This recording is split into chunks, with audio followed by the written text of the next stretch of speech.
Senhor presidente do Senado, senador Renan Calheiros, ministro de Estado da Saúde, Alexandre Padilha, ministra de Estado do Planejamento, Orçamento e Gestão, Miriam Belchior, o senador Vital do Rego aqui esteve, mas precisou se ausentar, o presidente do Conselho Nacional de Saúde, Maria do Socorro de Souza, o secretário executivo do Conselho Nacional de Secretários de Saúde, CONAS, Jurandir Frutuoso, e coordenador do Movimento Saúde Mais 10, Ronald Ferreira dos Santos. E eu queria aqui também fazer uma saudação muito especial ao senador Vladimir Moca, que tem nesse processo nos ajudado e buscado juntamente conosco um entendimento para que possamos ter um avanço nesse debate, nessa discussão. Eu quero me desculpar com cada um e cada uma que aqui está, porque eu vou falar e daqui a um pouco eu vou precisar ir, porque eu supunha que nós teríamos o tempo suficiente para fazer toda a discussão, mas, enfim. Eu começo dizendo bem rapidamente, não quero ser repetitivo, até porque o ministro Padilha falou várias coisas, que nós temos um sistema no Brasil cuja Constituição garante que esse sistema de saúde, ele é universal, ele é gratuito, ele é equânime.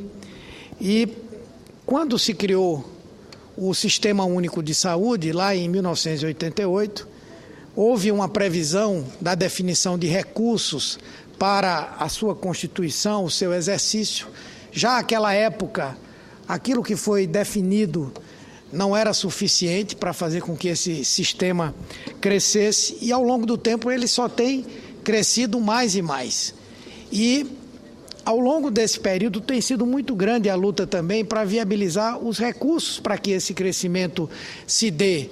Não vou falar aqui de todos os movimentos que aconteceram, a criação da UIPMF, depois CPMF, o debate sobre a emenda 29, enfim. E eu diria hoje, sem medo de errar, que para o que o Sistema Único de Saúde faz com o recurso que ele tem, é um verdadeiro milagre. E eu digo isso porque qualquer comparativo que nós fizermos com outros países, enfim, nós vamos ver que o Brasil gasta pouco.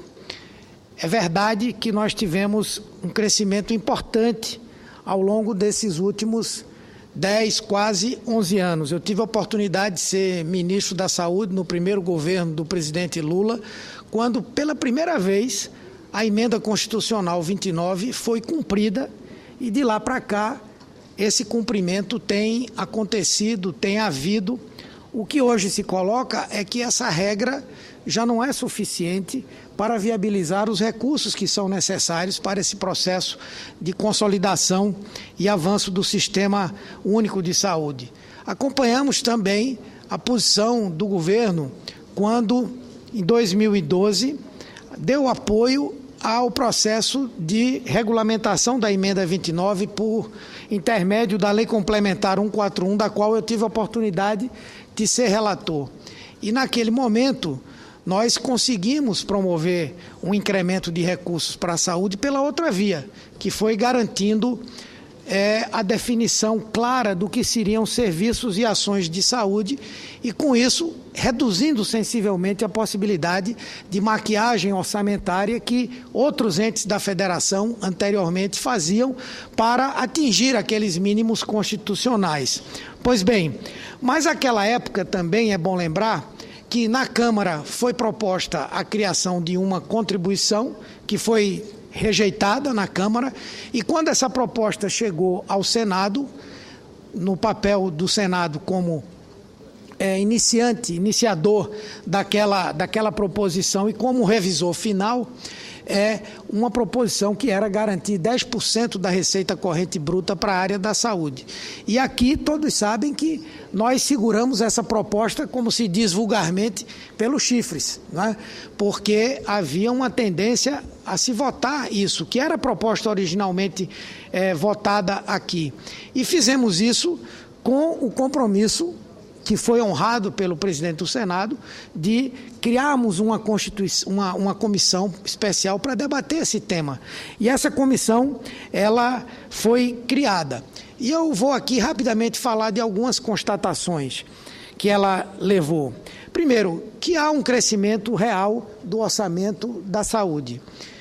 Porém, se nós acompanharmos o crescimento relativo no que diz respeito a outras áreas sociais, e aí nós pagamos um preço que, como o orçamento da saúde ele é grande, se olha muito mais o valor absoluto do que efetivamente as necessidades relativas de crescimento. E aí, por exemplo, a saúde, se nós fizermos uma avaliação grosseira dos números, teve uma duplicação do valor de orçamento entre 2003 e 2012.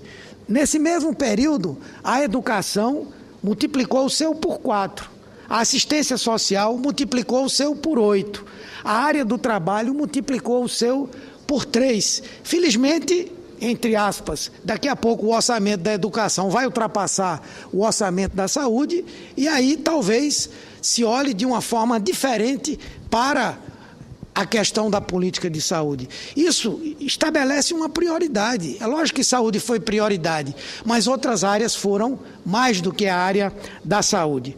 Para complementar, o Congresso Nacional eliminou a CPMF no ano de 2008, que foi um grande desastre, eu diria, para o país, especialmente para a área da saúde. E aí, mais uma vez, é forçoso reconhecer o esforço do governo, que substituiu aquela fonte, continuando a cumprir a emenda constitucional 29. Porém, hoje nós temos carências concretas. E eu disse, se nós compararmos o gasto do Brasil em saúde, seja pelo sistema gasto de saúde per capita, seja o gasto de saúde na proporção do PIB, o gasto público e o gasto privado, que percentual cada um desse tem? E se nós analisarmos relativamente gasto federal, gasto estadual e gasto municipal, nós temos uma carência que precisa ser suprida.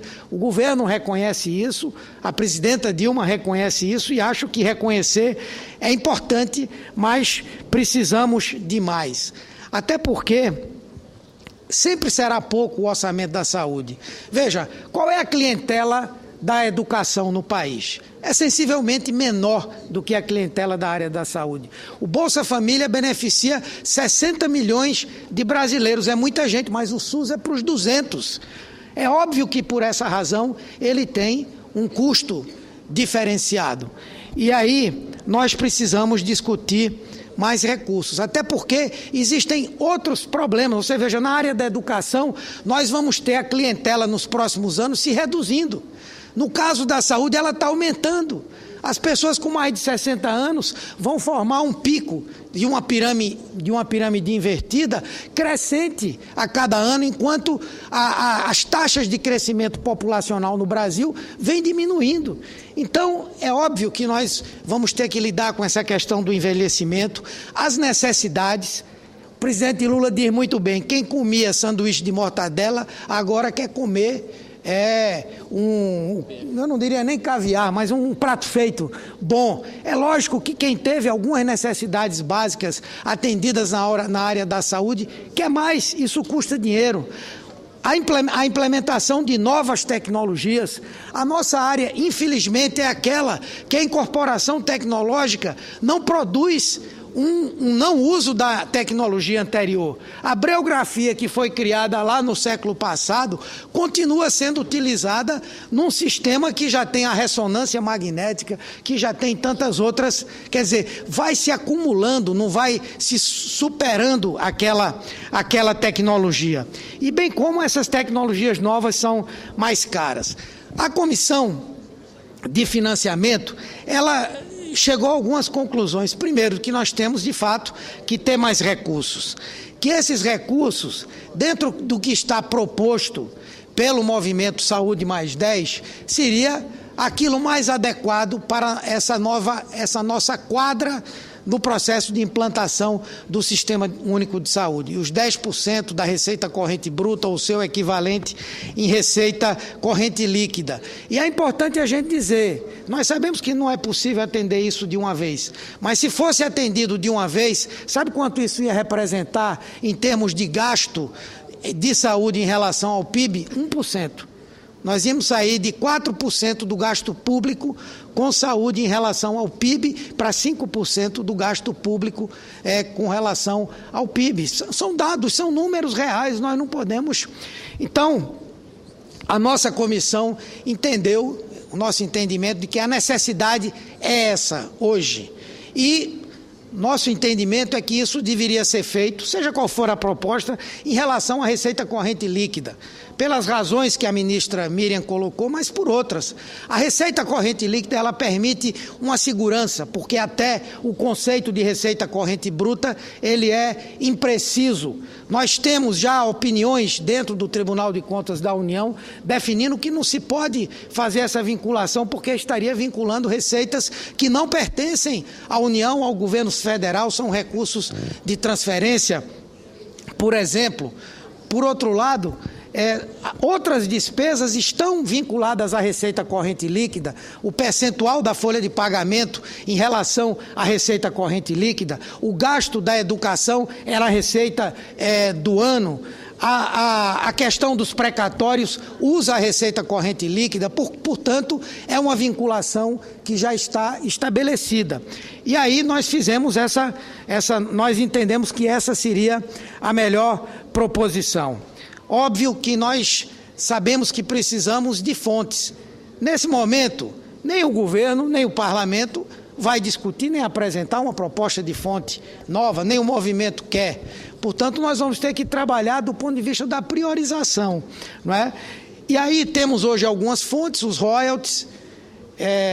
As informações que eu tenho, me perdoe a ministra Miriam, é de que, do ponto de vista dos recursos, os royalties, a partir de 2017, eles seriam um pouco maiores do que aquilo que foi ali colocado. Temos o orçamento impositivo, nós vamos brigar aqui para que 50% desse orçamento, dessas emendas, possam ir para a saúde, e nós sabemos que vamos precisar discutir uma fonte, sim, vamos precisar.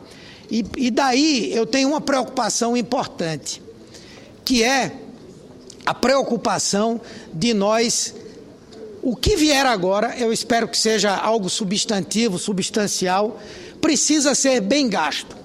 Precisa ser bem gasto para que nós tenhamos a legitimidade diante da sociedade de apresentar uma proposição de ampliação da participação da sociedade no financiamento da saúde. O Ministério da Saúde, as secretarias estaduais, o movimento, o parlamento tem uma responsabilidade enorme para que, se for 6, 7, 10, 20, 30, 45 bilhões a mais, que isso tenha um impacto efetivo na condição de saúde da população. Sob pena de nós chegarmos em 2015 e não termos autoridade política para cobrar nem do governo nem da sociedade o incremento desses recursos. Isso implica melhorar a gestão, utilizar critérios de qualidade para fazer o monitoramento da condição de saúde da população, implica em nós aprovarmos a lei de responsabilidade sanitária para definir claramente qual a responsabilidade dos entes e dos seus gestores. E o que é que acontece quando essa responsabilidade não é cumprida? Portanto, nós estamos nessa discussão, nessa batalha. O governo sabe e o movimento sabe claramente que o que nós estamos tentando fazer aqui, o que o Senado, o que o Congresso está tentando fazer é encontrar uma solução, que certamente não será exatamente igual à do movimento, a que o movimento quer agora, mas também não pode ser uma proposição que o governo apresente e que esteja tão longe daquilo que nós temos como carência hoje. Estamos lutando para isso e eu espero que até a próxima semana nós possamos ter um entendimento.